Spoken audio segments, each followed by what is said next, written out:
대표님 안녕하세요. 안녕하세요. 반갑습니다. 진짜 이렇게 또 인터뷰를 하게 될 줄은 꿈에도 생각을 못 했는데 대표님을 처음 만난 게 한 2년이 더 된 것 같아요. 그죠? 그쵸. 그 정도 된 것 같습니다. 네. 그리고 저도 이제 대표님의 얘기도 많이 듣고 많은 분들한테 대표님의 사례도 많이 얘기하고 하다 보니까 이렇게 또 인터뷰까지 하게 됐네요. 감사합니다. 대표님이 1,500만 원으로 장사를 시작을 했었잖아요. 맞습니다. 근데 지금은 월 3천만 원의 순수익을 올리는 상위 1% 자영업자가 됐단 말이죠. 3천만 원을 벌면은 어떤 기분이 드나요? 일단 뭐 기분은 굉장히 좋은데 사실 이게 100만 원 벌다가 갑자기 3천만 원을 벌게 된 게 아니라 조금씩 계속 수익이 올라왔고 또 그에 따라서 이제 고객님들한테도 돌려드리고 어떤 기부 활동도 하고 이런 것들을 같이 하면서 좀 의미 있게 돈을 쓰기 위해서 노력도 하고 있는 편인데 일단은 기분은 좋습니다. 오늘 주제가 동네에서 또 허름한 가게, 또 작은 곳에서 순수익을 3천만 원씩 올린다는 건 진짜 쉽지 않은데 처음부터 그렇게 장사가 잘 됐던 건 아니기 때문에 그 3천만 원을 벌기 위해서 꼭 필요한 5가지에 대해서 좀 노하우를 좀 설명해 주시는 그런 주제인데 준비가 되셨나요? 준비됐습니다. 우리 구독자분들이 좀 많이 보고 실천에 옮기셔서 실제로 좀 매출이 많이 올랐으면 하는 좀 마음이 있거든요. 그러면 첫 번째로 중요한 건 어떤 게 있을까요? 첫 번째는 제가 이 오모테나시의 비밀이라고 오모테나시. 말씀드리고 싶습니다. 오모테나시가 아마 많은 자영업자분들이 그 키워드 자체, 단어 자체를 좀 약간 모를 수도 있거든요. 어떤 의미가 들어있죠? 정말 쉽게 풀이하면은 최고의 환대, 최고의 환대. 우리 매장을 방문해 주신 손님에게 잊을 수 없는 기억을 만들어 드리고 다시 한번 방문할 수밖에 없는 그런 매력을 고객님한테 전해드리고 잊을 수 없는 매장이 되기 위해서 노력하는 과정들을 오모테나시의 비밀로 좀 이렇게 표현을 하고 싶습니다. 그러면 대표님이 생각하셨을 때 오모테나시 어떤 사례들이 있나요? 일단 굉장히 사소한 것부터 조금 디테일한 것까지 있는데 일단은 고객님이 들어오셨을 때 환영을 격하게 해드리는 거를 조금 저희 매장만의 분위기 또 문화로 만들어 가려고 노력을 했어요. 처음에는 저와 그리고 저희 형 둘이서만 인사를 열심히 했었거든요. 그러니까 손님이 들어오면은 항상 안녕하세요 어서 오세요 이제 이렇게 인사를 좀 크게 하는데 직원들은 그게 쉽지가 않잖아요. 그래서 어떻게 하면은 조금 다 같이 좀 이렇게 활기찬 에너지를 만들어서 이거를 또 고객님들한테 전해드릴 수 있을까 조금 다른 가치를 넣고 싶었거든요. 왜냐면은 이 후미진 골목까지 찾아오려면 음식 이외에 또 다른 가치가 분명히 있어야 된다고 생각을 했었어요. 근데 그런 것들을 실질적으로 저희도 사람이다 보니까 혼자 만들어가는데 되게 힘든 부분들이 많이 있었습니다. 그런데 결국에는 이게 가능했던 것은 시행착오를 겪으면서 어떤 멘트나 행동 포인트 이런 것들을 좀 매뉴얼화 할 수 있게 된 것, 그게 포인트였던 것 같아요. 그러니까 대표님은 어쨌든 이 외식 사업이라는 게 서비스 쪽에 이제 포함된다고 이미 본질을 꿰뚫으셨고 그걸 조금 채워나가는 과정 중에 여러 시행착오를 거치면서 실제로 오모테나시를 할 수 있는. 네, 맞습니다. 그러면 약간 어떤 그 격한 환영 말고 또 다른 좀 사례들도 몇 가지 있을까요? 이제 이런 것들이죠. 저는 적극적 보기라고 하는데 적극적 보기. 네, 쉽게 얘기하면 고객님을 관찰을 하는 거예요. 우리가 카운터에 앉아가지고 카운터에서 이제 고객님이 나오실 때 계산만 하고 그러는 게 아니라 홀 서버들과 고객님이 무엇이 필요할까, 무엇이 불편할까를 관찰을 하거든요. 그 관찰을 통해서 매뉴얼화 된 것들이 좀 많이 있어요. 그 중에 하나는 이제 머리끈인데 이게 어떻게 보면 되게 사소할 수 있지만 그냥 테이블 위에 머리끈을 올려놓는 것보다 우리 고객님이 식사를 하는 도중에 분명히 어떤 행동 제스처로 불편함을 느끼는 타이밍을 발견을 하거든요. 근데 그거를 관찰을 하지 않으면 그냥 흘려보내게 되더라고요. 그렇죠. 네. 그래서 고객님이 어떤 불편해하는 그 타이밍에 딱 제공을 했을 때 같은 머리끈이어도 값어치가 달라지는 거를 확인을 하게 됐습니다. 테이블 위에 머리끈 놓는 매장들은 요즘 좀 많아지긴 했는데 우리는 어떤 디테일한 관찰을 통해서 실제 필요할 때 손님 하면서 약간 좀 접객도 하면서 맞습니다. 대화도 하고 네네. 이야 진짜 쉽지 않은 진짜 오모테나시가 많네요. 예상치 못한 순간에 딱 줬을 때 이렇게 필요했는데 아니면은 되게 진짜 감동받는. 근데 이제 그냥 눈에 보여져 있으면은 사실 이런 게 있네라고는 하지만 크게 감동을 받거나 하는 그런 포인트들은 좀 적더라고요. 그렇죠. 그래서 그런 게 한 가지가 있고 또 두 번째는 무선 충전기를 제공을 해드리거든요. 무선 충전기. 네. 보통 식당이나 어디 카페를 가도 충전기가 없는 식당도 있고 많죠 아직. 네. 어떤 거는 아이폰은 없다든가 이런 경우들이 있는데 저희는 딱 아예 무선으로 조금 이렇게 작은 미니 사이즈의 충전기를 구비를 해뒀어요. 그래서 고객님들께서 충전되나요? 라고 했을 때 카운터에서 충전해 드리는 게 아니라 식사하면서 업무를 보시는 분들도 있고 중요한 일 하시는 분들도 계시더라고요. 그래서 그럴 때 때 딱 이제 무선 충전기를 제공을 했을 때 또 한 번 감동을 받으시고. 그러면서 진짜 매장에 어떤 감정을 남기게 되는 그런 과정들이 계속 겹겹이 네. 쌓여가는 거네요. 또 한 가지 마지막으로 또 사례 있다면 또 뭐가 있을까요? 또 한 가지 말씀드리자면 저희는 음식이 좀 빨간색이다 보니까 네, 등갈비찜이죠. 네. 옷에 양념이 튀거나 고춧가루가 튀는 경우가 상당히 많이 있습니다. 그렇죠. 또 끓는 과정도 있고 하다 보니까. 네. 근데 마찬가지로 저와 직원, 서버들이 고객님을 주시하고 있다 보니까 어떤 소리만 듣거나 어떤 동작만 봐도 지금 무슨 일이 일어났다, 나겠다를 조금 예측을 하더라고요. 그래서 가령 바닥에 수저 떨어지는 소리가 들으면 네, 갈게요. 이렇게 하고 바로 가는 경우. 그리고 옷에 튀었을 때 처음에는 퐁퐁 같은 거를 이렇게 준비해서 드렸었거든요. 그것도 디테일한 거긴 하네요. 네, 그것도 좋았지만 조금 이걸 제공할 때 좀 스스로 약간 민망한 부분도 있더라고요. 그래서 다이소에 가니까 이런 클리너, 어디 옷에 묻었을 때 전문 클리너죠. 예, 그런 클리너를 제공을 해드렸더니 거기서 또 한 번 이렇게 감동을 받으시고. 그러니까 제가 이게 이야기를 들으면서 느낀 게 참 정말 디테일하다. 그리고 손님의 어떤 마음을 진짜 많이 이해하는 게 어떻게 보면 오모테나시가 아닐까. 네, 사실 이거 말고도 한 열 몇 가지가 더 있는데 정말 많이 네, 있네요. 오늘 시간상 또 이렇게 조금 짧게 정리해가지고 말씀드리고, 이런 내용들을 좀 다 보고 싶으신 분들은 저희가 고정 댓글에다 볼 수 있는 방법을 달았거든요. 거기에는 거의 한 9시간 정도 분량으로 그쵸, 다 얘기하신 부분이 있으니까 거기 참고하시면 되고. 자, 그러면 첫 번째가 오모테나시이고 네. 두 번째는 어떤 게 있을까요? 두 번째는 밸류업 마케팅입니다. 밸류업 마케팅. 마케팅은 뭐 알겠는데 밸류업, 뭐 가치를 좀 상승시키는 그런 마케팅일까요? 맞습니다. 같은 음식을 먹어도 이게 어떤 분위기나 어떤 상황에 따라서 더 맛있게 먹을 수도 있고, 맛있는 음식인데 어떤 기분이 다운되면서 더 맛없게 느끼는 경우도 분명히 있더라고요. 그래서 그런 것들을 어떻게 하면은 조금 더, 우리가 어차피 음식을 열심히 만들어서 다 손님들한테 제공을 하잖아요. 그랬을 때 조금이라도 더 기분 좋게, 더 맛있게 먹을 수 있는 방법들이 뭘까 고민을 했었고요. 그러다 보니까 이제 밸류업 마케팅에 대해서 공부도 하고 나름대로 고민도 하면서 매장에 적용을 하게 되었습니다. 그것도 이제 사례가 있어야 또 우리 장사하시는 분들은 훨씬 더 잘 와닿으니까. 네네. 네, 어떤 사례가 좀 있을까요? 가장 간단한 걸로는 우리 자영업자 사장님들께서 네. 매장에서 정말 열심히 음식을 만드세요. 좋은 재료를 쓰시고요. 그리고 나름의 음식 만드는 노하우도 있고요. 그런데 아쉬웠던 거는, 저도 그랬었고, 이 좋은 재료와 열심히 만드는 과정을 고객님들한테 보여드리는 경우는 정말 적은 것 같아요. 가령 우리가 어디 유튜브에 출연하거나 남들이 나가고 싶은 부러운 채널에 출연했음에도 불구하고 그냥 그거를 알리지 않고, 근데 어쨌든 한 번 더 기회를 얻으려면 알려야 되잖아요. 그래서 저는 사실 매장 외부랑 내부에 TV를 설치를 했습니다. 화면을 아예 보여줄 수 있도록. 이게 정말 효자 직원이라고 생각을 하는 게, 외부에 틀어져 있는 이 TV 같은 경우에는 24시간 돌아가거든요. 아, 그렇죠. 근데 소모품인데 눈이 오나 비가 오나 항상 켜져 있어요. 그리고 우리 매장을 지나가는 분들한테 항상 음성으로, 또 어떤 다양한 효과적인 시각적인 것들로 쳐다보게 되죠. 네, 쳐다보게 만든단 말이에요. 그랬을 때 음식을 만드는 방법, 또 어떤 재료를 사용하는지, 어떻게 먹는지, 좀 칼로리가 높은 영상들을 TV에 집어넣어서 한 번 오게, 두 번 오게 하고, 세 번 오고, 네 번 오게 만드는 그런 효과를 하고 있고, 실제로 저는 외부 TV에 저희가 나왔던 어떤 채널들을 계속 틀어놓거든요. 그렇게 됐을 때 웨이팅 하시는 고객님들이 이 영상을 보고 나서 매장에 들어오시잖아요. 그럼 같은 음식을 먹어도 진짜 더 맛있게 느끼고, 그렇죠. 나가실 때 그런 말씀들 꼭 해주세요. 그런 거 보고, 이게 사실은 TV를 설치하는 과정들이 어떻게 보면 귀찮을 수 있거든요. 맞아요. 돈도 조금 들어가고.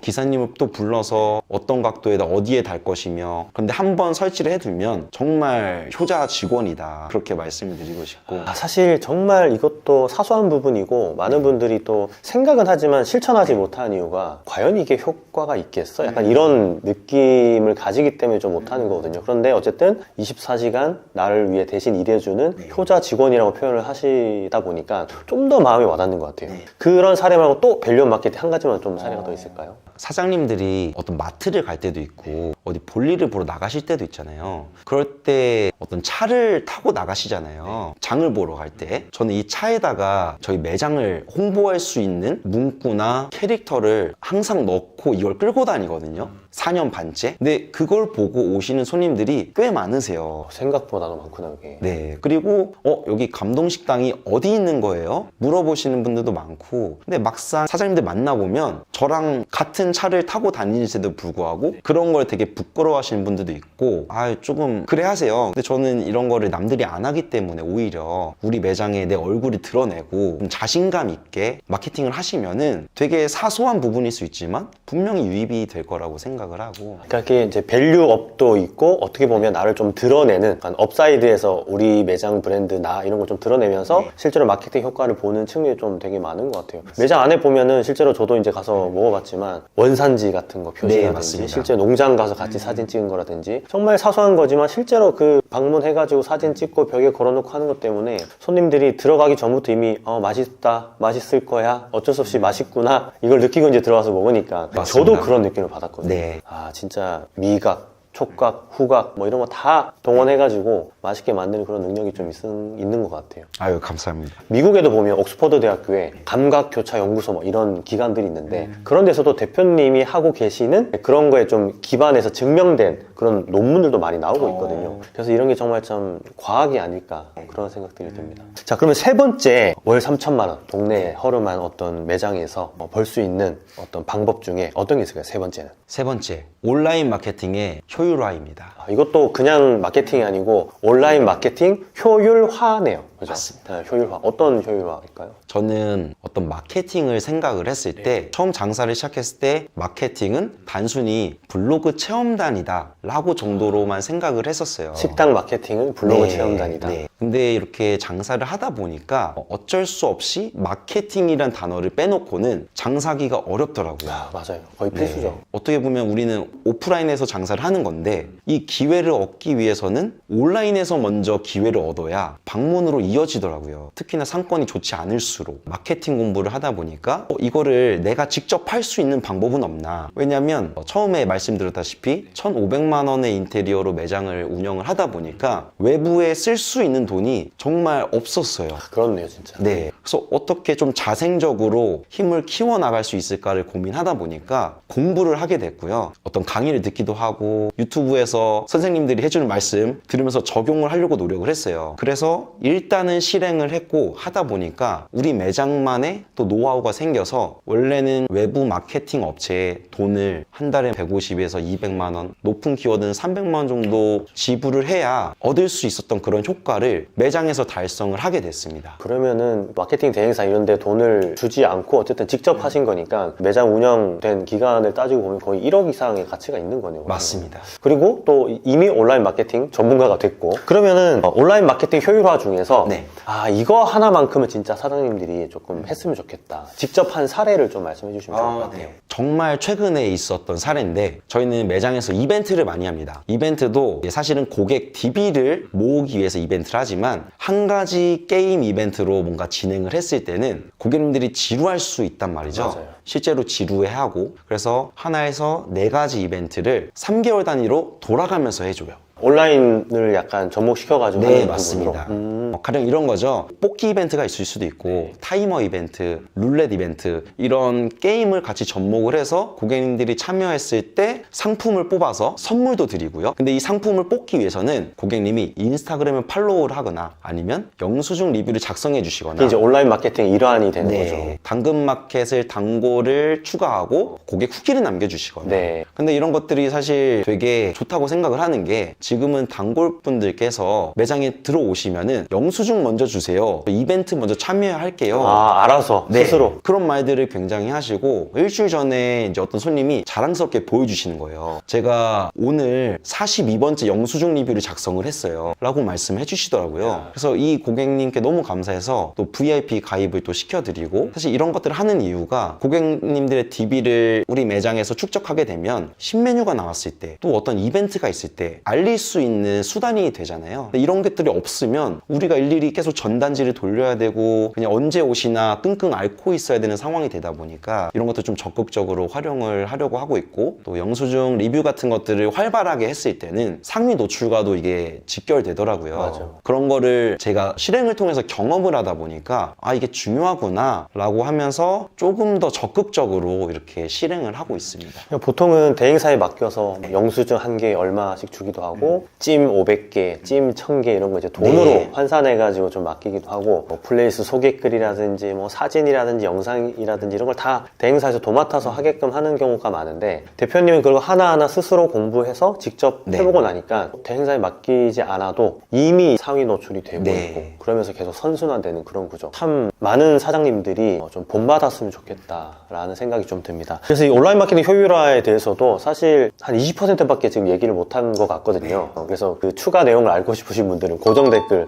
링크 통해서 들어가 보시면 아마 좀 도움이 되시지 않을까 싶습니다. 그리고 네 번째, 동네에서 월 3천만 원의 순수익을 얻기 위한 필요한 것 네 번째 어떤 게 있을까요? 적극적 고객 DB입니다. 적극적 고객 DB. 고객 DB라는 키워드도 어떻게 보면 우리 사장님들이 이해가 좀 잘 안 될 수도 있고 네. 또 적극적이라는 말이 좀 두 개가 연결이 안 될 수도 있거든요. 좀 설명을 좀 부탁드릴게요. 첫 번째 말씀드리고 싶은 거는 우리가 이제 고객 DB를 얻기 위해서는 고객님들한테 먼저 드리는 게 있어야 되는 것 같아요. 나눠 드리는 것. 고객 DB라고 하면은 뭐 손님들의 전화번호나 맞습니다. 손님들의 전화번호, 또 성함, 생일, 연락처 정보네요, 정보. 네, 정보를 적극적으로 좀 얻기 위해서 노력을 하고요. 요즘에 사실 장사가 어렵잖아요. 어렵죠. 저도 그런 얘기 되게 많이 듣거든요. 이제 매출도 계속 떨어지고 어떻게 해야 되나요? 이런 연락도 많이 오고 네. 하는데 그래서 저희는 좀 시작을 새롭게 한 게 VIP 마케팅을 시작을 했습니다. VIP 마케팅. 네, 우리 매장에 오신 손님들 얼굴을 보면은 자주 오시는 고객님들 있잖아요. 그 고객님들이 식사를 하고 나가실 때 대놓고 여쭤봅니다. 고객님, 저희가 VIP 멤버십을 시작을 했는데 혹시 가입을 시켜드릴까요? 여쭤봅니다. 그러면은 고객님들께서는 단골이니까 대부분 다 좋아하세요. 네. 그래서 그럴 때 고객님 성함, 연락처, 생일 이렇게 고객 DB를 받아서 차곡차곡 쌓아옵니다. 필요한 정보네요, 네. 진짜로. 그래서 매 월마다 진짜 쿠폰을 보내드리고 새로 나오는 주류나 신메뉴 같은 것도 자주 보내드려요. 그럼 이분들이 실제로 오는 이 빈도수가 굉장히 높아지더라고요. 소속감도 느끼게 되고 네, 실제 맞습니다. 나는 여기서 인정받는 어떤 단골 손님의 어떤 네. 지위가 있는 형태로. 근데 보통 사장님들은 굳이 어차피 우리 매장에 오실 분들인데 뭐 그런 쿠폰을 보내드리고 하는 게 네. 의미가 있을까라고 생각하시는 분들 많거든요. VIP 네. 서비스라고 하면은. 거기에 대해서는 뭐 해보니까 어떤 결과가 있었나요? 해보니까 결과적으로는 더 돈독해지고요. 원래 자주 오시는 분들하고 인사도 하고 친감이 있잖아요. 근데 말씀하신 대로 더 소속감이 생기고 저는 이걸 공개적으로 저희 VIP 리스트가 있습니다 라고 얘기를 안 해요. 그쵸. 하면 안 되지, 맞아. 되게 비밀리에 이렇게 움직이거든요. 네. 그분들끼리 뭐 단톡방이 있는 것도 아니에요. 맞아요. 근데 어쨌든 소속감을 되게 많이 느끼게 되고 지인분들을 많이 데리고 오세요. 그게 진짜 제가 봤을 때 네. 가장 큰 강점인 것 같아요. 네, 내가 이제 누군가랑 왔을 때 알아봐주고 네. 또 당당하게 할인도 받고. 그럼 고객 DB를 얻기 위해서 뭐 네. VIP는 이제 단골들 대상으로 실제로 좀 이렇게 제안을 드려가지고 네. 가입을 시키는데 일반 그 손님들의 어떤 정보를 얻기 위해서 어떤 활동들을 지금 하고 계신가요? 저는 조금 색다르게 매장에서 하는 이벤트들로도 고객 DB를 모을 수 있지만 우리 매장을 모르는 손님들을 만나기 위해서 매장 밖으로 나갔습니다. 보통은 고객 DB라고 하면 내방객들을 대상으로 식사를 한 사람들한테 무언가 혜택을 주고 DB를 받는데 대표님께서는 내방하지 않았던 외부 사람들을 DB를 받는다고요? 좀 색다른데 어떤 방법들을 사용하고 계신가요? 잠재 고객을 만나기 위해서 우리 노원구에서 가장 많은 유동인구가 어디에 있을까를 생각을 해봤습니다. 그렇게 생각을 해봤을 때 노원역이 가장 유동인구가 많더라고요. 그래서 노원역에 가면 이 신호등이 정말 많은 네, 그 도로가 맞아요. 있거든요. 거기로 무작정 나갔어요. 책상 하나 들고. 그리고 QR코드 3개를 갖고 나갔거든요. 여기서 한번 이벤트를 해보자. 매장에서 했던 이벤트를 노원역으로 가져가니까 상품도 준비해갔고요. 우리 매장 오게끔 할 수 있는 고객들이 꽝이 나오더라도 기분이 좋을 수 있는 쿠폰들을 구비해가지고 나갔습니다. 그래서 타이머 게임을 했어요, 사실은. 네. 7초를 정확히 맞추는 고객님에게 현금을 드리기도 했고요. 립스틱, 디올 립스틱 선물 드리기도 했고요. 상품이 너무 좋네요. 네, 다양한 고객님들이 좋아할 수밖에 없는 상품들을 준비해서 나가서 실제로 선물을 드리고 사진을 찍고 또 온라인으로 알리고 이런 것들을 반복하다 보니까 이렇게 반응이 좋을 줄 몰랐는데 5시간 만에 800분에 800명이나 네. 줄을 세울 수밖에 없겠네요. 줄이 섰겠네요. 줄이 100m 이상 서서 거기서 좀 깜짝 놀랐던 거는 그 노원역 자체가 월세가 1,000만 원, 2,000만 원이 그렇죠. 넘어가더라고요. 많이 비싸죠. 근데 그 매장들은 사실 텅텅 비어 있었어요. 네. 대부분. 그 사장들이 나오셔가지고 구경을 하시더라고요. 네. 그러면서 나는 부끄러워서 못하겠다 이런 말씀도 하시고, 근데 이거를 한번 하게 되면은 800분의 고객 DB를 얻을 수 있고, 그렇죠. 엄청난 거죠. 네, 왜 이걸 안 하시지? 그래서 알려드려야겠다라는 생각이 들어서 이번 강의에도 사실 이 내용을 넣었거든요. 저는 진짜 그런 내용들이 좋았던 게 이제 대표님이 준비하신 자료를 제가 다 봤잖아요. 근데 너무 빽빽하게 많이 준비해서 이걸 시간 안에 할 수 있을까라는 생각이 들 정도 진짜 철두철미하게 준비를 하셨더라고요. 그래서 그런 내용들은 진짜 많은 분들이 좀 보셨으면 좋겠습니다. 진짜. 아, 지금 시간이 좀 많이 오버가 돼가지고 이제 마지막 5번째, 동네 허름한 곳에서 월 3천만 원의 순수익을 얻기 위해 필요한 이것은 무엇인가요? 사장 DNA 복제 시스템입니다. 사장 DNA 복제 시스템. 아, 약간 카피맨을 만드는 그런 느낌인데요. 이게 사실 혼자서 장사를 할 때는 고객 한 명과 계속 아이 컨택 하면서 만족도를 높이기 위해서 계속 열심히 노력을 하잖아요. 사장님들이 언제까지 계속 혼자서 일할 수 없고 한계가 있기 때문에 사장님이 하는 말투, 행동, 멘트를 직원분들에게 같이 알려주는 거죠. 근데 이거를 알려주지 않으면 직원분들은 절대 모릅니다. 모르죠. 속마음은 몰라요. 그래서 저희는 사실 207가지 체크리스트 매뉴얼을 만들었습니다. 207가지 체크리스트 매뉴얼을 실제로 쓰는 매장이 여러분 있습니다. 항상 말씀드리지만 많은 사장님들이 뭐 작은 매장 하나 운영하면서 무슨 매뉴얼이 필요해요 라는 분들이 많은데 실제로 지금 보여드릴게요. 화면으로 요런 매뉴얼들 필요하신 분들은 나중에 링크 타고 들어가셔서 조금 받아가시면 좋을 것 같고, 이게 우리가 흔히 MOT라고 얘기하잖아요.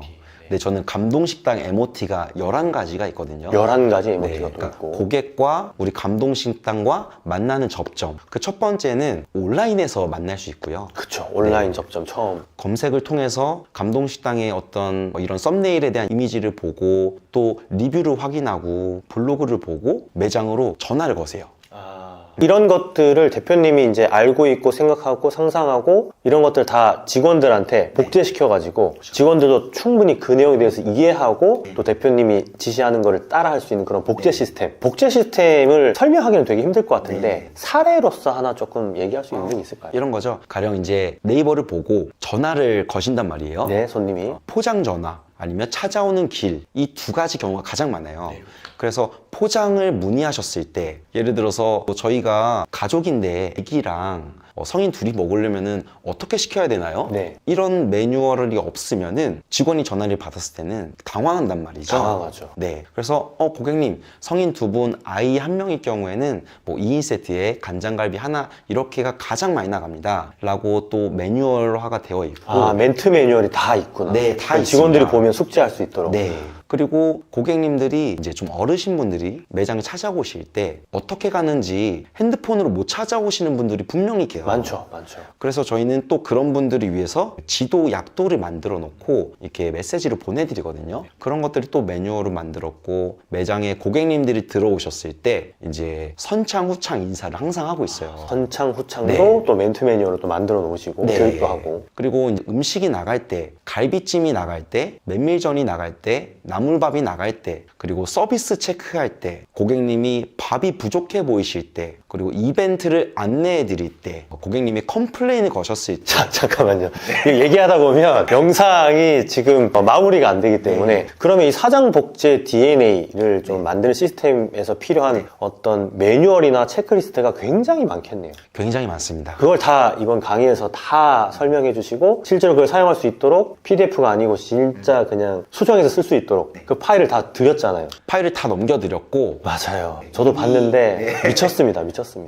알겠습니다. 자, 그러면 이렇게 우리가 5가지를 얘기해봤는데 사실 오늘 5가지 얘기한 거는 충분히 많이 좀 뽑아내고 싶어서 많이 좀 여쭤보긴 했는데 한 10%도 얘기 못한 것 같지만 너무 또 영상이 길어지고 하시면 또 많이 안 보시거든요. 그래서 이 내용만으로도 충분히 또 매출이 상승될 수 있는 그런 여지가 있다고 보고요. 오늘 인터뷰 좀 해보시니까 어떠세요? 제가 2년 만에 권프로님 유튜브에 나오게 됐는데 기분이 너무 좋고요. 저도요. 그때는 사실 건물을 매입을 못했었거든요. 맞아. 근데 지금은 이제 건물을 매입을 해가지고 또 2호점 이렇게 준비하고 있고 만나 뵐 때마다 항상 좋은 일이 생기고 해서 그렇네요, 진짜. 너무 또 기분도 좋고 또 이제 건프로님이 이렇게 어떤 커뮤니티나 이런 데서 한 번씩 자영업자들에게 필요한 내용들 올려주시잖아요. 근데 그런 것들 통해서 진짜로 성장을 계속하고 있고 결국 실행을 해야 되는 게 맞고 항상 감사한 마음 갖고 있습니다. 저는 대표님 보면서 물론 대표님의 브랜드도 성장하고 있지만 저는 그것보다 대표님이 약간 인간으로서 약간 인격체로서 성장하는 모습이 더 많이 크게 좀 와닿거든요. 실제로 오늘 제가 모 아카데미 갔다가 대표님 강의를 들으신 분을 만났어요. 근데 그분이 정말 감동스럽게 저한테 얘기하시더라고요. 진짜 강의가 끝났는데도 불구하고 전화까지 오셔서 케어를 해주려고 하시는 모습에 정말 본인은 감동했다고 하는 걸 좀 들으면서 제가 그럴 줄 알았다. 서현우 대표님은 강의를 하는 것도 정말 잘 될 줄 알았다. 혼자 속으로 좀 뿌듯뿌듯했거든요. 어쨌든 근데 건물을 매입하셨고 네. 지금 또 사업을 하려고 매장을 또 한 개 더 오픈을 준비하고 계시고 또 강의도 하러 다니시고 온라인 강의도 이제 저희랑 같이 촬영하기도 했지만 이게 그러면 이제 거의 이제 사업가의 길로 간 건데 혹시 그 내용도 한 번 더 얘기를 좀 해줄 수 있을까요? 너무 좋습니다. 그럼 이거는 2부에서 많은 자영업자분들이 장사에서 사업으로 넘어가는 거랑 또 이렇게 장사를 통해서 경제적 자유를 이루는 거, 건물주가 되는 게 꿈이거든요. 그때 필요했던 내용들 그리고 대표님이 걸어왔던 과정들에 대해서 좀 얘기해 주시면 좋을 것 같아요. 네, 알겠습니다. 2부를 듣고 싶으시다면 좋아요 눌러주시고요. 구독도 부탁드리겠습니다. 그럼 올라가자마자 바로 영상 쏴드리겠습니다. 오늘 인터뷰 감사합니다, 대표님. 네, 감사합니다. 고맙습니다. 네.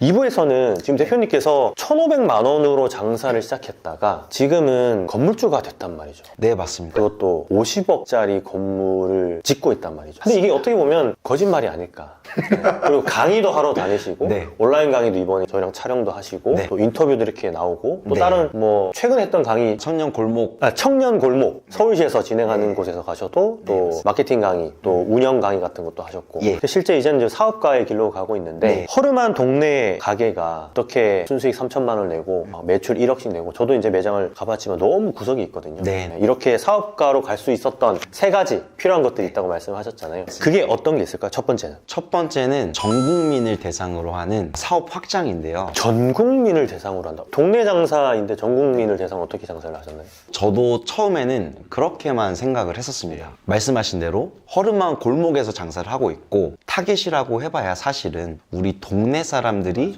방문을 하는 게 다였는데 이 동네 분들이 내 친한 친구, 가족 또 어떤 연인한테 선물을 해주고 싶다고 요청을 많이 하셨었어요. 등갈비찜을 네. 쉽게 얘기해서 택배를 보내고 싶은데 방법이 없나요, 사장님? 근데 저희는 그때 사실 포장도 제대로 안 하고 있을 때여가지고 조금 시간을 두고 완성도를 높여가기 시작을 했습니다. 그래서 처음에는 포장을 이렇게 잘 만들어서 실수 없이 고객님한테 제공을 해드리는 것들을 조금 숙련을 시키고 그 다음에 배달을 좀 열심히 하기 시작했고요. 그 다음에 어느 정도 준비가 됐다 생각을 했었을 때 포장과 배달과 택배를 한 가지로 다양하게 사용할 수 있도록 시스템을 만들려고 좀 노력을 했습니다. 패키지화 해가지고 이미 그러면 맞습니다. 전국을 대상으로 판매를 하고 계신 네. 거네요. 실제 뭐 저도 이제 먹어봤지만 보내주셔가지고 먹어봤는데 네. 너무 맛있게 잘 먹었거든요, 진짜로. 아유, 감사합니다.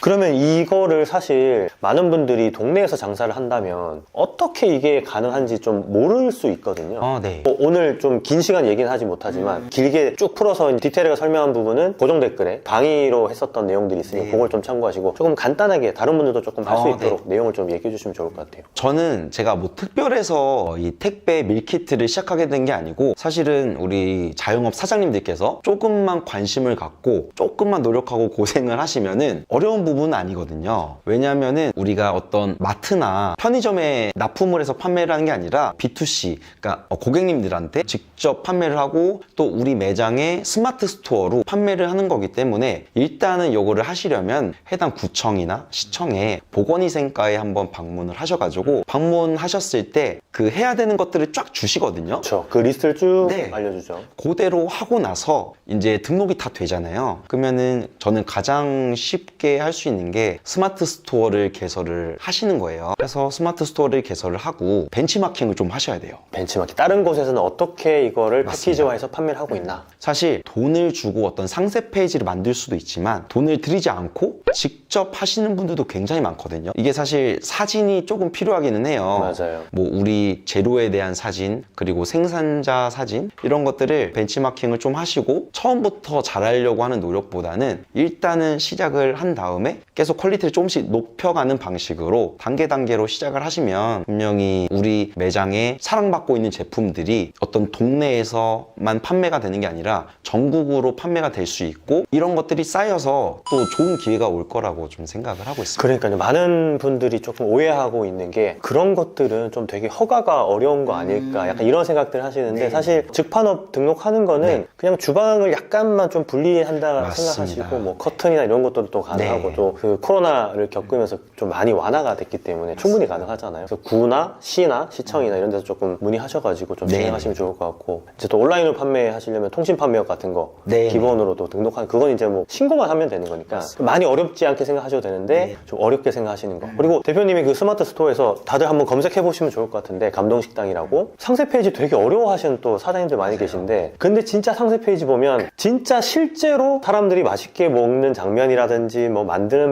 모습이라든지 모든 어떤 진심을 담은 상세 페이지잖아요. 네네. 그 상세 페이지를 막 돈을 많이 주고 만드는 상세 페이지가 아니잖아요. 네, 맞습니다. 그래서 그런 것들도 많이 좀 참고하시면 좋을 것 같고, 대표님이 제가 봤을 때 왜 이 전국을 대상으로 한 장사도 성공했냐 하면 고객 DB를 통해서 그 사람들이 천천히 입소문이 나면서 전국적으로 좀 주문이 많이 들어오지 않을까. 맞습니다. 이게 사실은 우리가 택배를 시작했다고 하지만 되게 막연하거든요. 예를 들어서 부산에 있는 사람이 감동식당을 어떻게 알고 주문을 해? 근데 처음에 큰 욕심보다는 진짜 작게 우리 매장에 오신 손님들이 여기 택배 시작했네? 라고 알 수 있게끔 그런 문구나 홍보물을 만들었고요. 그리고 두 번째는 그동안 쌓아왔던 고객 DB, 카카오톡 풀친, 그게 저희가 한 13,000명이 됐어요. 맞아요. 그런 것들을 또 이용하고, 어쨌든 고객 DB는 다 이용하려고 계속 저도 노력을 하고 있거든요. 그렇게 해서 조금씩 이제 고객님들이 여기 택배 했지? 이번에 시켜볼까? 하면서 조금씩 매년 늘어가는 것 같습니다. 그러니까요. 이게 동네에서만 장사를 할 게 아니라 전국을 대상으로 장사를 하면서 어쨌든 나는 사업을 하고 있는 사람이다 라는 마인드셋도 되게 좀 중요한 것 같고, 대표님은 이미 그런 마인드가 좀 내재되어 있으니까 그런 꿈을 향해서 좀 계속 전진하고 있지 않을까 하는 그런 생각이 듭니다.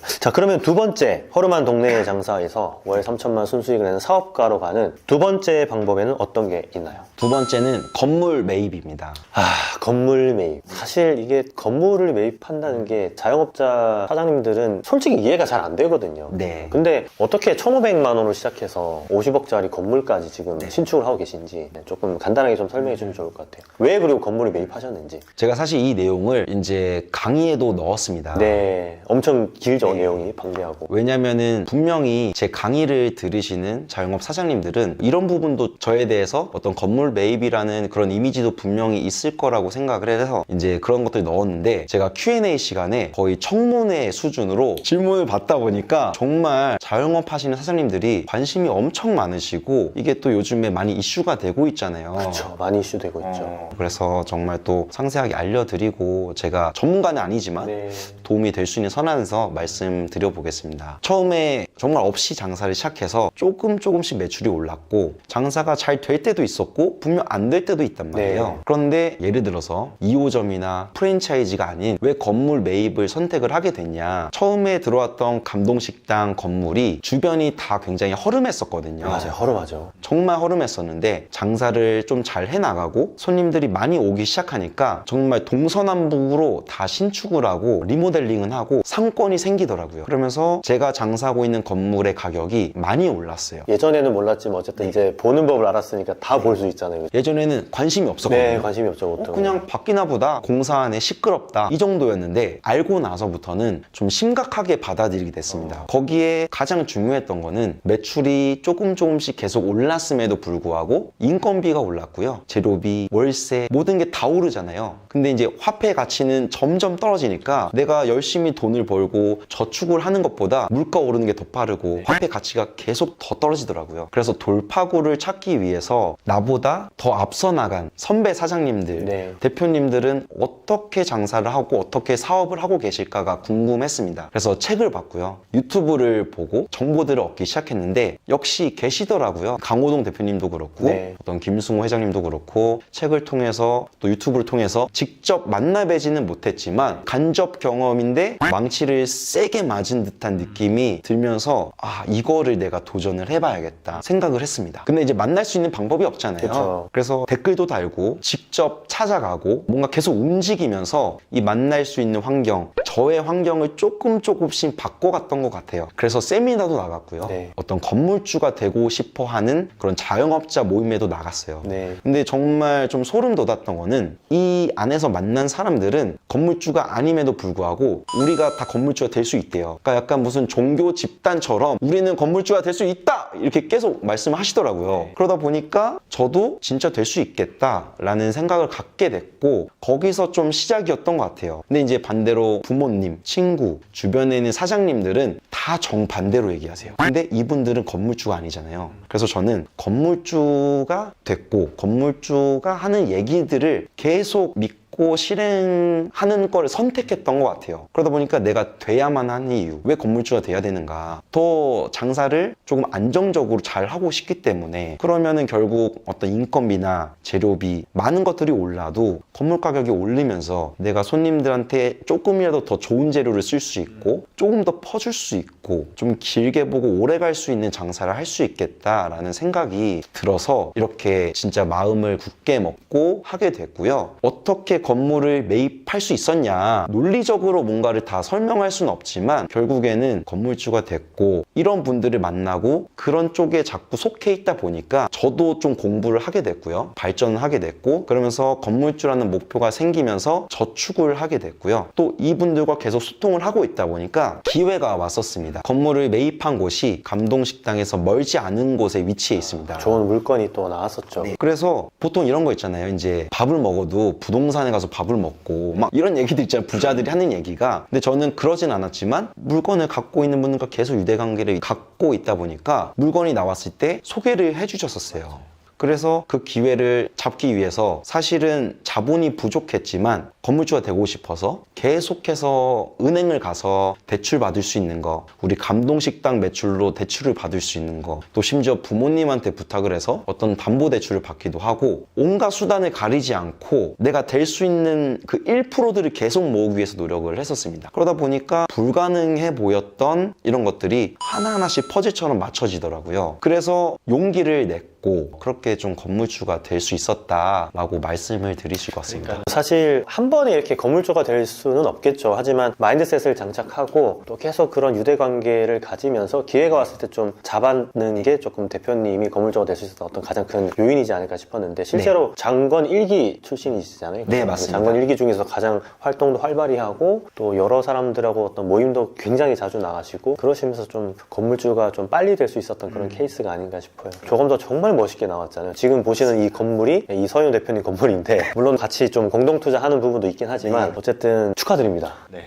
감사합니다. 그래요. 어쨌든 이렇게 해서 건물 매입까지 가면서 사업가의 길로 가고 있고 네. 사업소득이랑 또 부동산 소득 같이 올라갈 수 있는 부의 추월차선이라고 해야 될까요? 네. 그런 걸 좀 타고 계신 것 같은데 자 그럼 마지막 세 번째 1,500만 원을 시작한 동네 장사가 월순익 3천만 원을 이끌어내고 또 실제 50억짜리 건물주가 될 수 있었던 마지막 세 번째는 무엇일까요? 자의식 해체입니다. 자의식 해체. 이건 어디서 많이 들어본 키워드이긴 한데 역행자 책에서 나온 그런 키워드 아닌가요? 역행자에서도 많이 나오고 정말 중요한 부분인 것 같아요. 중요한 부분이죠. 네. 내가 성장을 하려면은 뭔가를 배워야 되고 그 배운 거를 매장에 적용을 하든가 나한테 적용을 하면서 실행을 통해서 계속해서 뭔가 성장을 해 나가야 된다고 생각을 하거든요. 네. 근데 사실 쉽지는 않은 것 같아요. 이게 매장을 운영하다 보면은 외부로 밖에 나가는 게 쉽지가 않잖아요. 그렇죠. 매장을 계속 운영을 해야 되다 보니까 그렇죠. 또 1인 자영업자분들도 많고 근데 저를 되돌아봤을 때 어떤 성장의 계기가 뭐였냐면 매장 문 밖을 나가면서부터 그런 것들을 것들이 하나하나씩 쌓였던 것 같아요. 계속 쌓여나가면서 한 번으로는 이루어질 수는 없는 거죠. 네, 정말 조금씩 쌓이면서 시야가 좀 넓어졌고요. 매장에서 일만 할 때는 사실 이랬어요. 우리가 장사를 좀 잘하고 잘하고 있다고 스스로 칭찬도 스스로 하고 막 어깨도 좀 올라갔었고요. 뽕이 좀 찬다고 하죠. 왜냐면 주변 사장님들이 여기만 항상 장사가 잘 돼. 손님도 항상 줄 서 있고 그러니까. 여기만 돈 벌어가 이제 이런 말들을 아니에요 라고는 하지만 좀 자신감도 굉장히 넘쳤었고 그런 상태에서 이제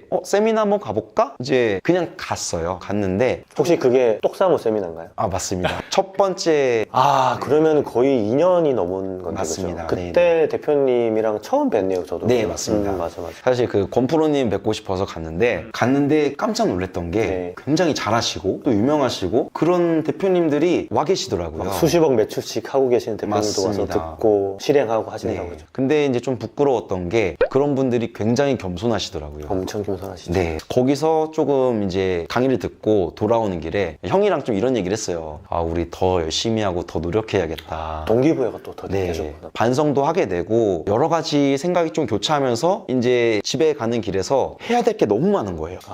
머릿속에 아이디어들이 네. 또 팍팍 떠오르셨고. 그런 것도 있지만 내가 알고 있었는데 나 알고 있어. 나 다 알아. 이러면서 하지 않았던 것들. 그런 것들이 나오더라고요. 그러면서 결국에는 어떻게 보면 이런 강의나 세미나 특강이 엄청 특별한 비기보다는 기본에 집중돼 있고 어떤 포인트들이 있잖아요. 맞아요. 근데 결국에는 뻔한 얘기가 정답이 아닌가. 그리고 기본이 정답이 아닌가. 그거를 어떤 사람은 나 알아 하고 쳐내는 경우가 있고 그런 게 정말 중요했지 다시 한번 생각하면서 실행으로 옮기는 힘 그런 것들을 좀 중요하게 생각을 하게 됐습니다. 그러니까요, 대표님도 본질을 강조하는 입장이긴 하신데 대표님이 거의 9시간 동안 강의한 내용들은 제가 커리큘럼도 보고 안에 내용들도 다 보고 이제 강의도 봤지만 뻔하지 않았습니다. 뻔하지 않았고 많은 사장님들이 분명히 적용만 한다면 매출도 오르고 마진을 많이 넓힐 수 있고 실제로 이제 사업가로 갈 수 있는 그런 어떤 틀을 마련할 수 있는 강의라는 생각이 드는데 사실 이런 유튜버 콘텐츠로는 다 얘기하기가 힘든 구조가 되죠. 왜냐하면 9시간짜리를 실제로 근데 9시간이 넘잖아요. 맞습니다. 다 잘라내고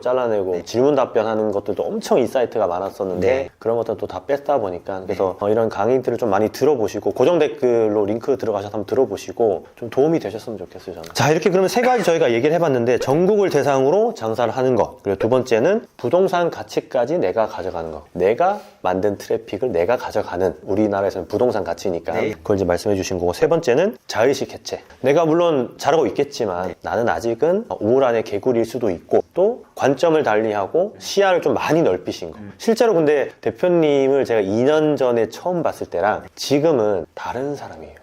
정말요? 정말 다른 사람이에요. 지금은 어엿한 어떤 사업가의 그 포스가 뿜어져 나오는데 대표님이 이런 노하우를 좀 또 제 콘텐츠를 통해서 유튜브 채널을 통해서 말씀해 주셔서 너무나 감사하고 또 앞으로도 많은 분들한테 영향력을 미치고 도움이 되어주는 그런 사람이 좀 됐으면 좋겠습니다. 저는 대표님 같은 분들을 많이 만들어내고 뭐 어떻게 보면 좀 양성하는 게 제 꿈이자 또 많은 자영업자분들한테 도움을 주는 거라고 생각하거든요. 그러니까 대표님의 진심이 많은 자영업자분들한테 조금 와닿았으면 그런 생각이 듭니다. 마지막으로 저희 채널 구독자분들한테 제 구독자이기도 하시지만 어쨌든 한번 조언을 좀 해주시면 좋을 것 같아요. 조언. 네, 조언. 왜냐면 대표님처럼 되고 싶어 하는 자영업자분들이 굉장히 많거든요. 동네에서 아직은 혼자 일하고 있고 한 달에 200~300만 원 정도 매출로 열심히 일하고 있지만 이 꿈과 희망과 목표를 준다는 게 정말 그분들한테는 황금 같은 목적의식을 갖게 하거든요. 그러다 보면은 진짜 건물주도 될 수 있고 돈도 많이 벌 수 있고 성공할 수 있으니까 그런 부분에 있어서 조금 조언해 주시면 좋을 것 같아요. 네, 알겠습니다.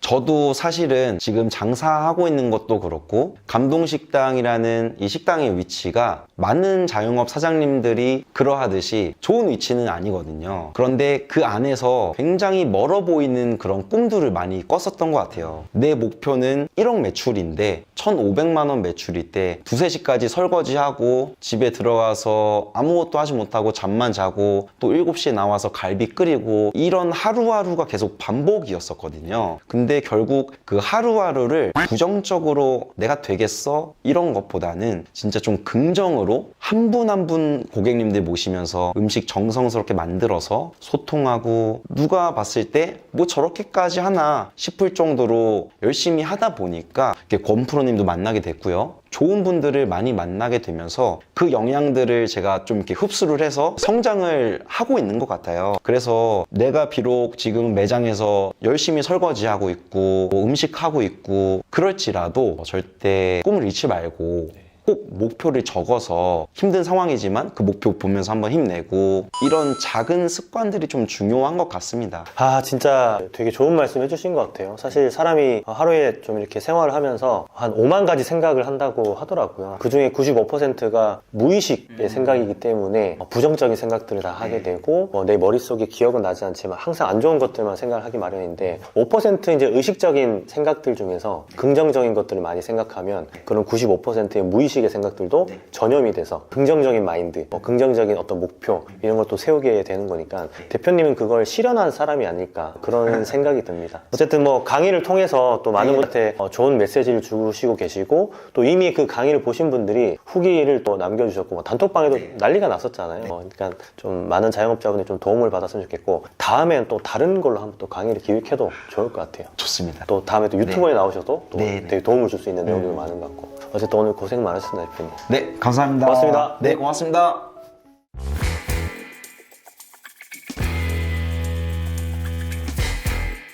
가끔 음식점 같은 데나 카페에 가서 보면은 직원분들이 불친절해서 기분이 상하는 경우가 많은데요. 그렇죠. 손님을 다 떠나보내는 직원의 어떤 태도, 실수 이런 부분에 대해서 좀 말씀 부탁드릴게요.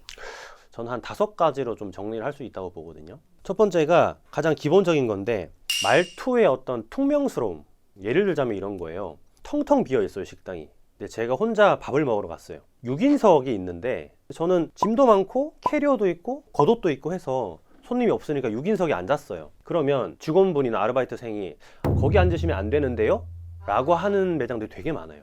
물론 당연히 거기 앉으면 안 되는 게 그 매장의 룰이기 때문에 손님 입장에서 지켜야 되는 게 맞아요. 하지만 모르고 앉아 있을 수 있기 때문에 그래서 보통 이런 경우는 테이블 위에다가 5, 6인만 앉아 주시길 바랍니다. 뭐 매장이 협소해서 뭐 단체석이 이가 하나밖에 없어서 이런 식으로 미리 안내를 하거나 그런 매뉴얼을 만들어서 직원분께서 그런 멘트를 잘할 수 있도록 사장님께서 가르쳐야 되는데 보통 멘트를 가르칠 때 멘트만 가르치고 억양을 안 가르치시는 분들이 많아요. 문서적인 매뉴얼도 좋지만 동영상 매뉴얼을 많이 활용하시면 좋아요. 그러면 사장님의 어떤 억양이나 어투나 이런 것도 직원분들이나 아르바이트생들이 따라할 수 있기 때문에 말투의 퉁명스러움도 많이 좀 완화되는 부분이 있거든요. 최근에도 어떤 식당을 갔는데 2명이 가서 배가 불러서 1인분만 시켰어요. 그러니까 이제 그 아르바이트생이 이제 저한테 하는 말이 저희 1인 1메뉴 주문인데요 라고 하는 거예요. 사실 썩 기분이 좋지 않은 말투이기 때문에 아, 네, 그러면은 하나 더 시킬게요 라고 했는데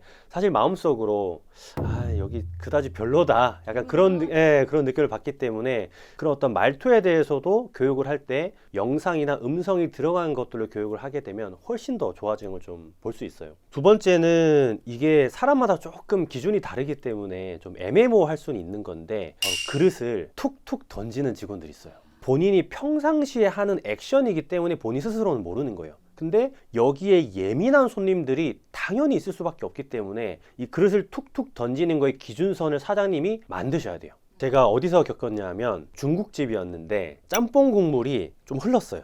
툭 심하게 나서. 근데 저는 사실 그런 거 가지고 뭐라 하는 스타일은 아니어서 그냥 이렇게 닦고 먹었는데 지인분은 기분이 별로 안 좋다고 저한테 표현을 하더라고요. 근데 그분이 저희 테이블에만 그러는 건 아니고 모든 테이블에 그렇게 툭툭툭툭 놓고 있더라고요. 그게 이제 나무 탁자에다가 플라스틱 그릇이다 보니까 놓을 때 소리가 훨씬 더 심하기도 하고 그분 자체의 어떤 습관적인 부분이라서 이건 사장님이 캐치해가지고 빨리 알려주지 않으면 실제로 손님들이 거기 되게 작은 곳에서 마음이 상하면 다른 것도 안 좋아 보이거든요. 예전에 유명했던 어떤 패밀리 레스토랑이나 아니면 5성급, 뭐 4성급 호텔 같은 경우는 이런 서비스를 교육할 때 그런 방법들까지 다 알려주거든요. 그릇을 잡고 놓을 때 손가락부터 놓고 그릇을 놓게 되면 그릇이 툭 하는 어떤 소음이 발생하지 않기도 하고, 아니면 그릇 밑에다가 어떤 천을 깔거나 어떤 볼을 대가지고 소리가 나지 않게끔 서빙을 하는 것들이 있어요. 그러니까 이런 것들은 사장님이 관심을 쓰지 않으면 직원들 입장에서는 스스로가 무엇을 잘못하고 있는지 모르거든요. 특히나 바쁠 때는 이게 더 심해져요. 나는 여기 서빙하고 저기 5번 테이블 또 가야 되거든요. 띵동띵동 하고 있어요. 그러면 이거 하면서 툭 넣고 바로 가거든요. 이게 진짜 숨겨진, 어떻게 보면 서비스 업종에서 진짜 필요한 교육이라고 좀 생각이 들어요, 저는. 그러면 혹시 세 번째는 어떤 게 있을까요? 아마 많은 사장님들이 골머리를 앓고 있는 건데, 요즘에 이제 테이블 오더라든지 아니면 뭐 서빙 로봇도 있고 이런 여러 가지 디지털적인 편안함이 좀 있다 보니까 알바생들이나 직원분들이 핸드폰을 보고 불러도 오질 않고 다른 분들이 가겠거니 아니면 테이블 오더로 주문을 하겠거니 하고 생각하는 친구들이 진짜 많아요. 그러니까 예를 들자면 테이블 오더가 좀 버벅이거나 아니면 내가 궁금한 게 생겨서 직원을 불러야 되는데 벨이 있는 것도 몰랐어요. 그러니까 테이블 오더에도 직원 호출하는 버튼이 있는데 이걸 모르시는 분들 많거든요. 그래서 저기요 여기요 했는데 저기 멀리서 이렇게 핸드폰을 보고 있는 거예요. 네, 그러면 사실 이게 손님 입장에서는 기분이 썩 좋지 않을 수 있죠. 그래서 이제 매뉴얼을 짤 때도 처음부터 어떤 규율 같은 걸 만들어 놓으면 당연히 출근했을 때는 핸드폰을 반납하고 나중에 쉬는 시간이나 담배 피우는 직원이 있다면 담배 피우는 시간에 핸드폰을 가져 나갈 수 있는 그런 규율을 만들어 놓으면 되는데, 이런 규율 없이 그냥 하다가 이런 사태가 발생하고 나서 휴대폰을 내게 하면은 그러면 직원들이 엄청 싫어합니다. 원래 사람이 관성이라는 게 굉장히 심하기 때문에 처음부터 우리가 매뉴얼을 짤 때 이런 것까지, 세세한 것까지 다 포함을 시켜가지고 매뉴얼을 짜서 당연히 이 매장에서 근무를 하게 되면 당연히 핸드폰을 반납하고 근무 시간에는 쉬는 시간이나 퇴근했을 때만 가져갈 수 있는 그런 구조로 만드는 게 굉장히 중요한 부분이에요, 최근 들어서는.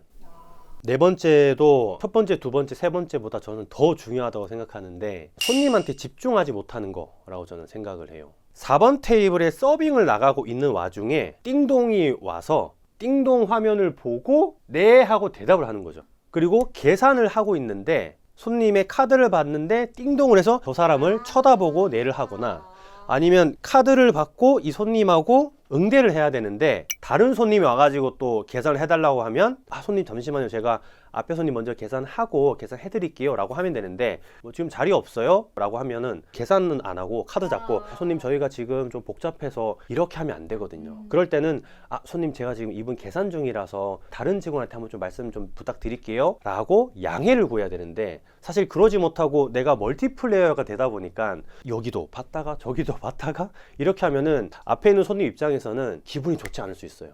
근데 이거는 사장님들도 많이 하는 실수예요. 그래서 항상 양해를 구하는 것들을 좀 연습을 하셔야 되는데 그게 좀 안 되는 부분들이 있죠. 그래서 만약에 유효 인력이 없다면 충분한 양해를 구하고 이분 거를 해결하고 난 뒤에 손님 많이 늦었죠, 죄송합니다, 제가 앞 손님 응대하느라 조금 늦었습니다 라고 먼저 쿠션 화법으로 툭 던져주면, 이게 일반적인 사고방식을 가진 사람이라면 충분히 이해합니다. 그게 만약에 막 20분 30분 넘어가지 않는 이상. 그런데 이제 그런 것들 생각하지 못하고 이 손님 얘기하다가 잠시만요 하고 이 손님하고 얘기하고 있는 거예요. 사실 이 손님은 나한테 먼저 말을 걸지 않았기 때문에 이 손님을 다 응대하고 나서 얘기를 하는 게 맞거든요. 그래서 그런 쿠션 화법, 그리고 손님한테 집중할 수 있는 거, 이런 것들 굉장히 좀 중요하다고 볼 수 있겠죠. 저도 한번 미용실에 가서 네. 딱 다 앉아서 세팅을 하고 기다리고 있는데 그 원장님께서 전화가 와서 전화를 받으러 가는 거예요. 길지는 않았지만 기분이 그렇게 좋지는 않았어요. 그게 우리가 많이 보이는 프랜차이즈 미용실 헤어샵들 있죠. 거기에는 매뉴얼에 나와 있어요. 손님의 머리를 디자인하고 있는 와중에 개인적인 전화라든지 설령 업무적인 전화, 예약 전화라도 디자이너는 받으면 안 된다 라는 매뉴얼이 있습니다. 왜냐하면 디자인을 받고 있는 손님 입장에서는 커트를 하고 있는 와중에 전화를 받으면 혹시나 내 커트가 잘못되진 않을까 하는 불안감이 생기거든요. 그래서 매뉴얼이 다 나와 있는데 체계가 갖춰져 있는 프랜차이즈 헤어샵들은 그런 매뉴얼이 진짜 수백 가지가 있습니다. 그래서 그걸 다 습관화해야 되고 몸에 당연히 배게끔 하는 그런 훈련들을 받죠. 손님들을 떠나보내게 만드는 직원의 어떤 자주 하는 실수. 마지막 5번째는 뭘까요? 이게 사장님이 없는 매장일수록 더욱더 두드러지는 건데요. 오래 있는다고 눈치 주는 직원들이 있어요. 네, 양해를 구하지 않고 눈치를 준다거나 손님 밑에 가서 청소를 한다거나 사실 그게 마감 시간이 지나서 손님이 계속 앉아 있는다고 하는 거는 손님 잘못도 있어요. 그럴 때는 가서 정중히 얘기를 해야 되는데 어떤 곳들은 보면 마감 인사하는 어떤 음악을 막 트는 거예요. 물론 그게 이제 손님들 입장에서는 아 이제 나가야 되는구나 라는 걸 인지할 수는 있는데 기분이 썩 좋지는 않습니다. 그래서 저는 그 방법보다는 라스트 오더 전에 손님한테 한번 물어보잖아요. 저희가 라스트 오더가 9시 반이라서 혹시 추가 주문하실 거 없으시면 저희가 주방 마감을 하거든요 라고 얘기할 때 먼저 한번 인지를 해주면 아 그럼 몇 시까지 해요? 이렇게 물어볼 수도 있고 그리고 나서 마감하기 10분이나 15분 전에 아 손님 저희가 10시에 마감이라서 이제 조금 정리해 주시면 너무 감사하겠습니다 라고 친절히 말하면 충분히 지킬 수 있거든요. 근데 술을 드신 분들이 좀 문제죠. 술을 먹다 보면 나는 이 사람하고 계속 얘기하고 싶은데 그래서 그럴 때는 매뉴얼에다가 5분에서 10분 정도는 여유 시간을 두는 걸 꼭 적어놔야 돼요. 그래서 10시 마감이면 한 10시 5분에 가서 아 손님 저희가 10시 마감인데 벌써 지금 10시 5분이 되어서요 조금 빨리 정리 좀 부탁드리겠습니다 라고 조금 더 쿠션 화법을 통해 가지고 얘기하면 손님들도 충분히 이해를 하거든요. 근데 그것도 안 되기 때문에 이제 직원들이나 알바분들이 계속 막 손님한테 눈치 주고 큰 소리로 막 얘기하고 청소하고 간판 불 다 끄고 심지어는 매장에 있는 메인불도 막 끄는 데도 있어요. 막 얘기하는 사람이 뭐야 나가라는 얘기야? 이러면서 약간 기분이 안 좋아지거든요. 근데 그렇게 하는 매장들이 너무나 많다. 심지어는 사장님이 동참해서 야 불 꺼 이렇게 하는 곳들이 있어요. 사실 그러면 안 된다 라는 걸 좀 말씀드리고 싶고 매뉴얼화해서 체계적으로 손님한테 양해를 구하고 쿠션 화법을 통해서 이제 마감 정리 시간이다 라스트 오더다 하는 멘트까지 알려줄 수 있도록 그렇게 좀 하는 게 좀 굉장히 좋은 방법이죠. 어떻게 보면 직원의 입장으로 생각해보면 네. 손님한테 이제 그만 가주세요라고 양해를 구하는 거긴 하지만 그 말을 꺼내기가 되게 어려워서 제스처로 이렇게 계속 소리를 내거나 이런 식으로 눈치를 주는 것 같은데. 맞아요. 그러다 보면 오해가 생기고 이 오해는 풀 수가 없어요. 손님은 그냥 기분이 썩 안 좋은 상태에서 계산하고 나가면 끝이기 때문에 오해를 풀 수 없기 때문에 그런 행동을 하면 안 되는 거예요. 그러면 이 손님이 우리 매장에 앞으로 찾아와서 앞으로 100만 원을 팔아줄지 200만 원을 팔아줄지 1000만 원을 팔아줄지 우리가 그걸 가지고 이제 CLV라고 하거든요. Customer Lifetime Value라고 해서 고객 생애 가치라고 표현을 하는데 이 사람이 우리 매장의 매출을 앞으로 죽을 때까지 500만 원을 올려줄지 1000만 원을 올려줄지 모른다라는 거예요. 그래서 스타벅스에서는 절대로 그런 행동을 하지 않고 손님한테 다 양해를 구하거나 음악으로서 굉장히 정중하게 표현을 합니다. 만약에 10시 마감인 스타벅스에 10시까지 앉아 있잖아요. 10시까지 얘기를 하지 않아요. 아니면 9시 50분이나 55분에 와서 얘기하거나 오히려 10시가 오바되고 나서 직원이 와서 얘기를 합니다. 그게 매뉴얼화가 되어 있어요. 식당은 그렇지 못하기 때문에 우리도 그걸 매뉴얼화해서 조금 더 손님 중심의 응대를 하는 게 좀 필요하겠죠. 보통 10시에 마감이라고 하면은 10시에 모든 걸 종료하고 내가 퇴근하는 시간이 10시 마감인 거라서 사실 라스트 오더를 9시나 음식이 빨리 나오는 경우는 9시 30분인데 라스트 오더를 받을 때 마감 시간을 먼저 얘기하면 돼요. 그럼 손님이 인지를 하기 때문에 아 그러면은 이 시간 안에 내가 먹기 조금 불편하니까 그러면 저는 주문 안 할게요. 들어올려다가도 아 손님 저희가 라스트 오더가 9시 30분이고 매장 마감 10시인데 괜찮으시겠어요? 라고 물게 되면 손님이 스스로 판단하는 거죠. 직원이나 알바가 판단해서 손님을 안 받는 것과 손님이 판단해서 내가 먹을 수 있겠다 못 먹겠다 라고 판단하는 거는 확연하게 다르기 때문에 어떤 프레임을 짜서 손님한테 응대하냐에 따라서 이 손님의 기분이 좋아질지 나빠질지 다시 안 오게 될지 결정이 나는 거죠.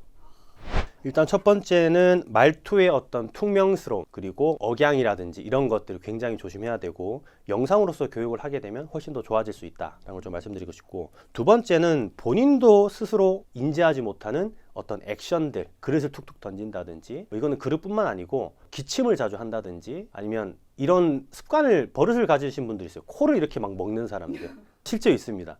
그런 습관들은 사장님이 잘 잡아야 돼요. 그래서 야, 그것도 안 좋은 버릇이니까 꼭 고쳐야 된다. 우리 서비스 업종이니까. 세 번째는 너무나 요즘에 테이블 오더나 어떤 QR 오더나 이런 게 좀 많아지다 보니까 핸드폰을 하면서 응대하지 않는 거. 그리고 직원들끼리 잡담하거나 주방 직원들하고 담소를 나누면서 손님들한테 집중하지 않는 모습. 네 번째가 응대를 하다가 다른 손님을 또 재차 응대하고 한 손님한테 집중하지 못하는 거. 이것도 사실 매뉴얼화 역할을 해서 양해를 구하고 쿠션 화법을 통해서 기분 나쁘지 않게끔 접객을 하는 걸 좀 필요하고요. 그리고 이제 마지막이 오래 있는다고 눈치를 주거나 뭐 라스트 오더라든지 아니면 라스트 입장이라든지 그리고 매장 마감 시간과 조금 결부되는 손님이 기분 나빠할 수 있는 모든 어떤 접점들을 다 없애는 거, 그것도 사장님이 해야 될 역할이라고 볼 수 있겠죠. 이렇게 좀 5가지 정리를 할 수 있겠네요. 그렇다면 전국의 사장님들이 좀 직원 교육을 잘 시키기 위해서는 하나 정도를 제시를 해주실 수 있다면 뭐가 있을까요? 저희 장사는 건물주다에 보면 감동식당 서윤호 대표가 강의한 게 있어요. 사실 감동식당이 감동을 주는 식당이라서 감동식당이라는 네이밍을 지은 어떤 의미도 있는데, 실제 그 매장을 가본 사람들은 다 감동을 받고 오거든요. 그게 다 직원들 교육이 너무나 잘 되어 있기 때문에 그렇거든요. 근데 그 대표님이 쓰시는 매뉴얼이 있습니다. 몇백 가지의 어떤 항목들이 다 있어요. 손님한테 이렇게 하고, 전화 받을 때는 이렇게 하고, 응대할 때는 이렇게 하고, 그걸 다 하나하나 이제 장사를 하시면서 만들어 가신 거예요. 그 자료들을 다 받을 수 있거든요. 강의를 듣게 되면. 그래서 그 자료들을 받아서, 그래도 다 한글 파일이나 워드 파일이기 때문에 고칠 수가 있어요. 우리 매장에 맞게. 그렇게 고쳐가지고 들어오는 직원들, 그리고 매니저가 있다면 매니저한테 교육하고, 매니저가 직원들을 교육하는 그런 시스템을 만들어 놓으면 사장님 입장에서는 조금 더 시간도 벌 수 있고 에너지랑 어떤 노동력을 덜 투입할 수 있기 때문에, 시간상으로 보자면은 가면 갈수록 훨씬 더 격차가 많이 벌어지겠죠. 다른 매장들하고도 그렇고. 그래서 사장님이 어쨌든 그런 매뉴얼화를 할 수 있는 방법들을 좀 많이 모색을 하셔가지고 실제 우리 매장에 맞는 매뉴얼 작업을 하시면은 좀 좋겠다라는 걸 좀 말씀을 드리고 싶어요. 그리고 굳이 뭐 그런 자료들이 아니더라도 인터넷 좀 서치 해보시다 보면 CS 매뉴얼 같은 게 좀 있습니다. 그거 좀 다운 받으셔가지고 우리 매장에 맞게 고쳐가지고 실제로 손님이 들어왔을 때 어떤 멘트를 하는 것까지 처음에 시작을 그렇게 하면 제일 좋거든요. 손님이 들어왔을 때 우리 매장은 이렇게 손님을 환영해 주면 됩니다 라고 멘트까지 적어서 교육하는 것부터 시작을 하시면 매뉴얼을 만드는데 크게 문제는 없을 거예요. 근데 많이들 오해하는 게 매뉴얼은 처음부터 완벽하게 만들어야 된다고 생각을 하시는데 전혀 아닙니다. 처음에는 한두 가지 항목으로 시작을 하는 거고, 장사를 하다 보면 아, 이런 상황이 발생하는구나, 아, 손님이 머리카락이 나왔다고 컴플레인을 하는구나, 직원이 불친절하다고 컴플레인을 하는구나. 그때마다 매뉴얼화 작업을 계속 해나가다 보면 감동식당의 서인호 대표처럼 매뉴얼이 진짜 많아지게 되는 거죠. 그래서 실제로 보면은 스타벅스나 뭐 맥도날드나 이런 데 매뉴얼을 보면은 거의 책처럼 이렇게 나와요. 그래서 그런 항목들을 다 보고 매뉴얼대로 진행을 직원들이 했는지 안 했는지에 따라서 어떤 인사고과에 반영도 하기 때문에 우리 개인 매장들도 그렇게까지는 하지 못하지만 어쨌든 도움이 많이 되겠죠. 건프로님께서 말씀해주신 대로만 하면 떠난 손님도 다 다시 돌아올 수 있겠네요. 그렇죠. 실제로 그렇게 해가지고 돌아온 손님이 진짜 많고, 아까 제가 말씀드렸던 쿠션 화법이라고 있어요. 이 쿠션 화법만 잘 해도 사실 손님들이 되게 친절한 매장이다라고 생각을 할 수 있거든요. 그래서 그런 쿠션 화법들의 방법을 익히는 것도 도움이 될 수 있다고 좀 말씀을 드리고 싶어요. 다음에도 좋은 인터뷰 부탁드립니다. 네, 들어가세요. 감사합니다. 감사합니다.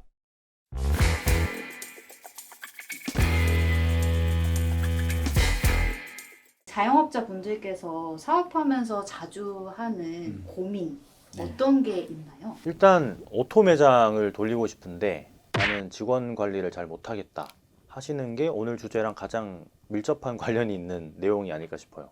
사실 사장님이 안 계시면 직원으로서는 어쨌든 자유가 생기는 거니까 일을 좀 허술하게 해도 눈치 잘 봐서 좀 안 해도 될 것 같다 이런 생각이 들 것 같은데요.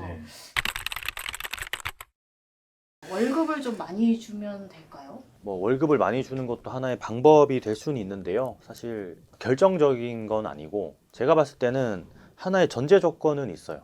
그러니까 성향이 안 되는 사람들은 어떤 수를 쓰더라도 그게 되지 않는다.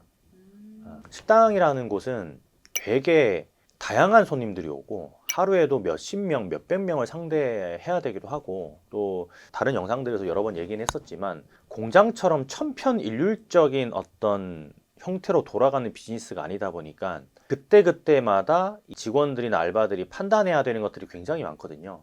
그런 것들을 판단에 좀 도움이 될 수 있는 매뉴얼이 없는 게 가장 큰 포인트가 될 수 있겠죠. 식당 하시는 분들 중에 업무 매뉴얼이나 체크리스트 없는 곳이 거의 한 7, 80% 될 거고요. 90% 이상 넘어갈 수 있을 것 같아요. 식당 운영하는데 무슨 업무 매뉴얼까지 생각을 하시는데, 잘 하시는 사장님들은 이런 업무 매뉴얼이나 체크리스트를 조금씩 만들어서 계속 유지를 하면서 계속 업데이트를 해 나가시거든요. 근데 그게 필요한 이유가 우리도 회사에서 일을 하다 보면 이 업무 매뉴얼이 있는 것과 없는 것이 엄청나게 큰 차이가 나잖아요. 맞아요. 특히나 인수인계 한다거나 아니면은 내가 무언가 판단하지 못할 때 이 업무 매뉴얼을 참고해서 뭔가 판단할 수 있는 어떤 계기가 되는 것도 좀 필요한 부분이 있다 보니까 더 그런데 식당은 훨씬 더 그렇거든요. 외식업을 안 해본 직원들도 그렇고 외식업을 해봤지만 이 매장이랑 또 내가 새롭게 일하는 매장은 다른 점이 분명히 있는데 그게 업무 매뉴얼이나 체크리스트가 없으면은 우왕좌왕하기도 하고 좀 혼란스럽습니다. 그래서 업무 매뉴얼은 작업을 해놓는 게 사실 좋긴 합니다. 그쵸. 그런데 왜 못 갖추냐면 이거를 만들어야 되는 필요성을 못 느끼시는 분들이 7, 80%고 이거는 만들어야 된다라고 알고 있는 사람들이 한 10%. 그리고 이거를 만들고 실행에 옮기는데 완성까지 하지 못하시는 분들이 한 5%. 그러니까 하위 7, 80%의 사람들은 인지도 못하고 있는 상태이죠. 그러니까 그게 이제 우리가 흔히 얘기하는 위기가 왔음에도 불구하고 위기인지 모르는 사람. 거기다가 위기가 왔는데도 불구하고 인지를 했음에도 불구하고 아무것도 대처를 안 하는 사람. 뭐 비슷한 맥락이 되는 거죠. 트렌드가 있어요. 예전에는 이런 매뉴얼이 한마디로 표현하면 최소한의 기준. 스타벅스 화장실에 가시면 화장실 청소, 뭐 위생 점검표 이런 게 있잖아요. 그런 게 최소한의 기준인 거예요. 세면대에 물기를 다 닦았느냐, 바닥에 휴지가 없느냐, 휴지거리에 휴지가 있느냐, 아주 최소한의 기준의 매뉴얼을 많이 활용을 했었죠. 그게 이제 화장실뿐만 아니라 손님이 들어왔을 때 인사를 제대로 하고 있느냐, 우리 메뉴에 대해서 기본적인 설명을 하느냐, 이런 어떤 최소한의 기준을 갖춰놓는 업무 매뉴얼이 많이 사용이 되고 있었고 지금도 이런 형태로 쓰고 있는 곳들이 있는데 사실 이게 옛날 방식이죠. 근데 뭐 그게 나쁘다라는 건 아니고 이게 없는 분들이 훨씬 더 많으니까 이거라도 사실 활용을 해야 되는 건 맞아요.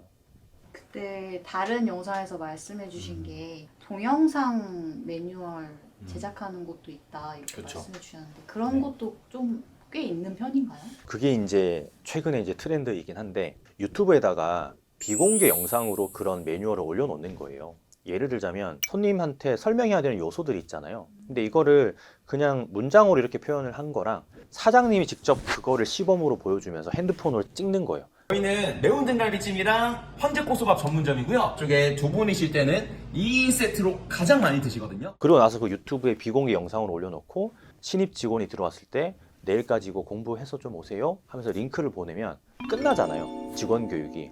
그리고 왔을 때 물어보는 거죠. 프리미엄 스테이크 한번 설명해 주시겠어요? 사장님이 영상을 봤으니까 잘 설명할 수 있겠죠? 네, 이렇게 해서 진행이 되면 되게 깔끔하잖아요. 실제로 사장님이 이제 인사도 한 이 정도 각도로 하고 뭐 웃는 것도 보여주고 멘트 치는 것도 보여주고 하는 거를 영상으로 담아놓고 직원한테 보내는 거랑 글자로 적어놓는 거랑 확연히 차이 나기 때문에 사실 영상 매뉴얼로 만들 수 있는 것들이 되게 많은데 하기 힘들다고 판단해서 안 하신 분들이 훨씬 더 많죠. 아무래도 시간이 더 들어가는 작업이다 보니까 그런 네. 것 같네요. 그것도 그렇고 결정을 못 하세요, 사장님들이. 아, 나 이거 무조건 해야겠다 라는 생각들 잘 못 합니다. 부끄럽대요. 아 카메라 울렁증 때문에 네. 그러시군요. 그리고 굳이 그런 것까지? 약간 이런 마인드도 있으시고. 근데 직원들을 채용하고 퇴사시키고 알바들 계속 하다 보면 진짜 몇십 명, 몇백 명이 되는 거 일도 아니거든요. 그때마다 교육을 한다고 생각하면 이런 매뉴얼이 좀 필요하죠. 조금 더 장기적으로 보고 제작을 해두면 너무 좋겠네요. 그렇죠. 그래서 이런 동영상 매뉴얼은 아주 세부적인 것들보다는 메인으로 할 수 있는 것들만 좀 표준적으로 만들어 놓으면 도움이 많이 됩니다. 노원구 상계동에 있는 감동식당 같은 경우는 매뉴얼이 종류가 되게 많아요. 업무 매뉴얼도 있고 뭐 주방의 어떤 매뉴얼도 있고 응대 매뉴얼이라든지 전화가 왔을 때 어떻게 한다든지 이런 매뉴얼들이 거의 한 200개가 넘을 거예요. 매뉴얼 항목으로 따지면 매뉴얼 종류도 많은데 그 안에 들어가 있는 어떤 체크리스트나 항목들이 수백 가지가 되니까 이거를 가지고 직원들한테 교육을 하거나 그리고 사장님도 이걸 보면서 약간 초심으로 돌아갈 수 있는 그런 형태의 매뉴얼이 되는 거죠. 근데 제가 아까 초반에 말씀드렸지만 이 매뉴얼을 왜 안 만드냐 하면은 엄두가 안 나서 못 만든 거예요. 그래서 감동식당 그 강의를 보시면 이 매뉴얼을 다 원본으로 주거든요. 거기서 수정만 하면 돼. 우리 매장에 맞게. 그렇게 하셔가지고도 저는 매뉴얼을 좀 작업을 하셨으면 좋겠어요. 그리고 매뉴얼을 처음부터 막 완벽하게 만들려고 하시는 분들이 있는데 그거 절대 안 됩니다. 왜냐하면 매뉴얼은 그때그때 어떤 상황이 일어났을 때 내가 핸드폰에다가 메모해 놓고 영업 끝나고 나서 매뉴얼 작업할 때 이때는 이렇게 하면 되겠다라고 이렇게 계속 업데이트 해 나가는 거지 하루 만에 막 이틀 만에 그걸 다 하려고 하시는 분들이 있는데 그거 되게 힘들어요. 그래서 프랜차이즈 같은 데서 매뉴얼을 만들 때 보면은 몇 개월간 걸립니다. 그리고 그 가격이 5천만 원, 1억까지 넘어가는 경우도 있어요. 외주에서 만들게 되면. 개인 매장들은 그렇게까지 만들 필요는 없고 제일 간단하게 처음에는 한 장으로 시작을 하는 거죠. 만약에 업무 매뉴얼에 200개가 넘어가면 그래서 이제 매뉴얼 같은 것도 다 이렇게 막 모아가지고 주면서 이제 너 외워서 와 이렇게 하진 않고 이제 그 직원이 맡은 파트가 있을 거잖아요. 홀서빙 직원이면 이제 홀서빙 직원이 할 수 있는 어떤 매뉴얼 그 카테고리가 있는데 그걸 주면서 우리는 이런 식으로 응대를 하니까 이제 다른 직원들이 하는 거 보고 잘 따라하면 된다라고 좀 예시를 안내해 주는 거죠. 그러면은 사실 MZ 세대들의 어떤 알바생들이 매장에서 일할 때만 일한다고 생각을 하는데 매뉴얼을 주잖아요. 그럼 집에 가서 한 번씩 봅니다. 실수하기 싫어서. 네. 그래서 한 번은 참고를 하거든요.